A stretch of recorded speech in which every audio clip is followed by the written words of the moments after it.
Wow. I can't really consciously remember the last time I did one of these. I didn't even know what it was about. But I'm back. For the time being. Basically, the reason why I haven't made one of these is because I've gone to see movies. I've seen a lot of movies. I saw Prometheus. Basically, I should have made videos just because of the fact that since I live in Europe, I should have taken advantage of the fact that I could have gotten reviews of current movies out the week before they came out in the North American territory.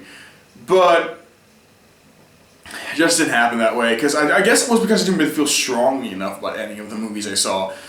The Avengers was good, but I didn't think it was great, and Prometheus was okay.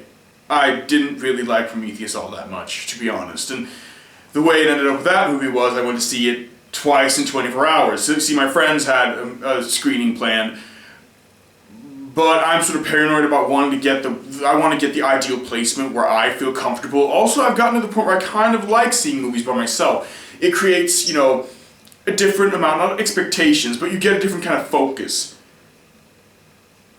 See, I mean, she's with me and she's kind of not bothering me, but she's grabbing my attention, much to my dismay. So I went to see it by myself, and I realized, like, halfway through the movie, like, oh crap, I'm gonna end up not liking this that much, aren't I? And I'm gonna have to see it again.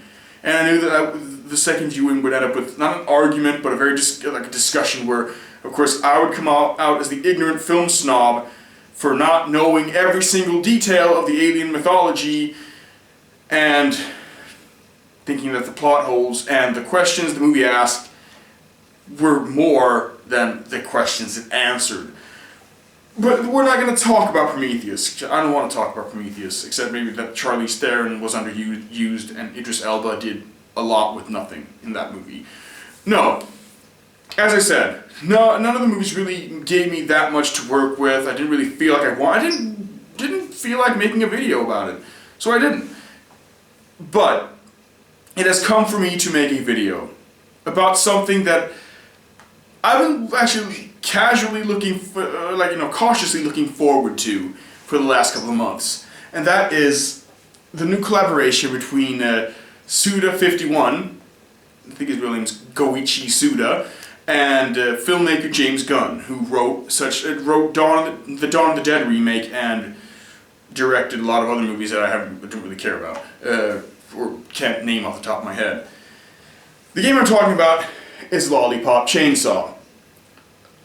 And I actually had, the reason why I'm making this video is because I had a friend come up to me, and I posted a picture on Facebook of this cover, and he was right away judgmental, saying, oh, that game looks like so much crap, the game gotta be terrible, what are you doing, you're wasting your money, and I just felt like, and then I just talked to him after having played the game a little bit, and I just tried to point out what the game was about, and it was obvious that he did not know anything about it. He did not know what the game really was. He did not know, basically his question was, isn't it, so it isn't like a Duke Nukem Forever? And I'm like, no! Duke Nukem Forever is a game that doesn't know that it's dated, that doesn't know that its jokes aren't funny. Duke Nukem is a game that has come out of some sort of weird time warp from 13 years back in the past. That's not Lollipop Chainsaw at all. But I felt like I needed to make a review of this game, but to make the review properly, I have to explain where I'm coming from these days. I play a lot of games, but it used to be that my main focus was video games over movies because I wanted to work with video games. But I eventually shifted and started enjoying movies more because it's a more story-driven media. My problem with video games is that they're pretty limited in the way they can tell their story, and it's also sort of heartbreaking to enjoy video games that give a good story because a lot of them sell very, very badly. I mean, and then there are all the problems that say Heavy Rain is probably one of the best normal film-like stories that is told in a video game. And by the end of that game, to give you a climactic, action-filled ending, they pretty much fuck up the story by I don't even want to get into it, but Heavy Rain is the closest thing to a cinematic story I can think of that is not a big action movie like Metal Gear Solid 4. It's trying to tell a little more mellow of a story, like a little more reined in, real life story, and it ruins itself in the ending. But very few people are even trying to go that far. So I think David Cage should be very, his new game looks very interesting. It's just. I shifted from video games to movies because I see video games as the future medium, like a medium that will surpass film and books eventually, hopefully, if the right people come along and fix it. But as it is now, I do not want to focus on video games because they are so incredibly focused on providing entertaining action and gameplay, rather than trying to tell a unique story. I think the easiest way you can explain that is, for example, how was it that back when, at the end of the original Xbox and the first 2 years of the 360 out, before Call of Duty Modern Warfare came out, it was all about World War II shooters. How come we had Medal of Honor Airborne came out for the 360, all the other Medal of Honors on the previous, on the PS2, and all the Call of Duty games, the Call of Duty Big Red 1, the Brothers in Arms series, all these games about World War II, and not a single one of them, someone's probably going to point one out, but not a single one of the big, popular, blockbusting, very successful games had concentration camps pretty much even mentioned. Because that's not fun. That's not... the demographic that you're trying to appeal to with your games don't want to hear about concentration camps. And that's me trying to explain where I'm coming from with this, because I have shifted from caring about video games that are fun to play to caring about video games. Of course, I want games to be fun to play also. But even more than that, I care about video games that are aesthetically interesting and provide good stories, or at least interesting stories. And that's where Lollipop Chainsaw comes in. I have a copy of Shadows of the Damned, and I haven't played it yet. And I feel like I have to, because after having played Lollipop Chainsaw, I want more. I'm just going to come out and say it. I love Lollipop Chainsaw. Despite it being a flawed experience, because it is. The game is very short. I think I beat it in about 5 hours, I would say, but I started over immediately and started playing. I played on the easiest difficulty and went back and started playing it again on a little higher difficulty, trying to collect all the stuff. So it's a game that made me want more than I got, and I guess that's a bad thing. But at the same time, isn't it a good thing that you feel like a game didn't outstay its welcome? In fact, I've gotten to the point where a lot of people don't want video games to end. They want hard-earned value for their money. Of course, you want to have a long-lasting experience with a game. For me, I have a lot of movies, a lot of video games, and a lot of books to read. I've got stuff to write. I got stuff to plan. I think I'm gonna be moving soon. I have stuff to do. So I've almost gotten to the exact opposite end of the spectrum. I want a game that I can finish rather quickly, as long as what I'm getting is interesting visually or narrative-wise or both. And you know what? Lollipop Chainsaw is that. It's a hack and slash game. It's a hack and slash video game. It's nothing more. It's a very simplistic game, per se. When you play it, it has a gun. It has a chainsaw, and it has a various amount of different attacks and different weird Suda 51 stages inside of it. I'm not even going to get into this is one of those games I think you can actually spoil if you tell too much about the action and the gameplay, because what happens is so batshit insane that it would be ruining the fun. It's that this game is a surprise. It's like, yeah, you know what I was going to say, and I don't even think it's because it's on the cover. I was going to say, this game's gameplay is like a rainbow, and I think that's the reason why it's on here, because this game really is just a sickly sweet, very high, low content. It's like a lollipop. Yeah, really. It's like you just suck on a little while. It has its flavor. Doesn't really add any more value to your day, except for, it's a fun little thing to hold on to.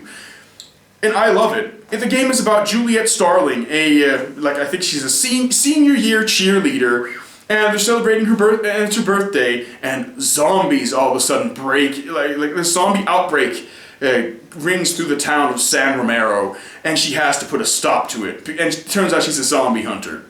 And so she and her boyfriend Nick, who is a severed head, go out to fight the zombie menace, running into various members of her family along the way. It's bizarre, it's stupid, it's pretty colorful. It is presented in a comic booky fashion. Like, the soundtrack for this game is pretty much perfect. It's like 3 songs ring throughout this game, like three known songs. It's a cover of Cherry Bomb by the Runaways. Like, maybe it is it's just the Joan Jett version of Cherry Bomb. I don't know. It's a version of Cherry Bomb that plays on the menu, and the menus are presented in a comic booky style. It kind of looks like Buffy the Vampire Slayer, the first couple of seasons. Then in the game, you have an in-game store that you go to and buy new attacks. I think it's called Chop to Shop, and when you're in the menu there, it plays Lollipop, Lollipop, Lollipop, oh lolly, lolly, lolly. It's perfect. Like, when I first heard it, I was like, I'm so glad that song is in this game, because it needed to be.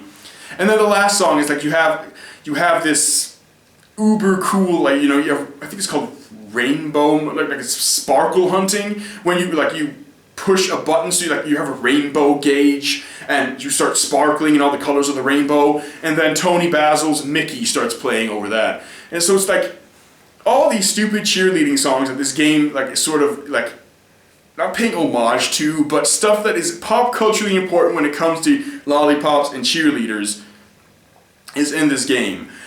And oh god, it's just, this entire game is visually interesting. It has a pretty good art style to it. It's not cel shading, but it's not realistic either. It's somewhere in between. It's trying to present itself as a comic book, and I think it succeeds at that. The graphics are good, I like them, and even though some of the early environments might look a little samey, I still really enjoyed it. Like, I think my friend thought that this was sort of like Onichembara, like Onichembara Samurai Hunter, or Zombie Hunter, whatever you call it. I know there are a lot of those games and a movie that I would never watch. But I played a couple of minutes of Onichembara, and I thought it was the most boring thing I've ever played. And this is not Onichembara. I first thought that when I started playing it, before I got any special moves, when I was just very basically, like, loaded out. But once the game picks up and you get a hang of what's going on, it's really fun to play. But to me, what sticks out is the dialogue is hilariously written. It's filled with terrible jokes, sexual innuendos, and overall, it's just a stupid game. It's incredibly stupid, but it's unlike Duke Nukem. It is aware of its stupidity. That's the whole joke. And I really like Lollipop Chainsaw. I'm trying to think if there's anything else I should say, because as I said, I almost wonder if, like, telling you what the song list is has ruined it a little bit. I don't want to say too much, because this game is something that you should experience, and I'm actually going to keep on playing it. This game over here did not cost full price. It was $50 instead of $60, so maybe that's why it warrants more. But I really like Lollipop Chainsaw, and I am glad that I took, like, the 6 or 7 hours that I've now taken to play it, and I will at least spend another 3 or 4 hours before I put it on the shelf. And this is a game I know I will return to. In fact, it got to the point where, like, when this hits budget price on PS3, I will probably pick up that version too, just so I can have another excuse to play it, so I can get some trophies and add up to my trophy my trophy list to get my level up. And I'm trying to think if there's anything else I've played that is worth talking about. I mean, there's got to be stuff, but I actually just bought a very, very, very cheap copy of Colo Juarez The Cartel, which is not an excuse to buying that game in any way, because that game is supposed to be terrible, and I played like a level of it, and I felt that it was awful. I don't know if I'm going to keep on playing that, but hey, it cost like $7, so, whatever. I have a book over here I want to talk about, but I feel like I should make a separate video about that, because I don't want to bore the people that were here for the video game review. So yeah, I think that's it. That's my review of Lollipop Chainsaw. I really like the game. I hope people buy it, because I would love to see a sequel. I don't think that will happen, but I would love to see a sequel to this game, because it was hilariously done. It was fun. it was a good. I think the length of like 5 hours is a good length because, well, it doesn't outstay its welcome. And when you have a hack and slash, that's my problem with a lot of other games like that. Like they have a simplistic sort of gameplay formula and they try to drag it out for so many hours and I just don't care anymore. I love this game. Flaws and all. Some warts and all, but you get what I'm saying. Peace out.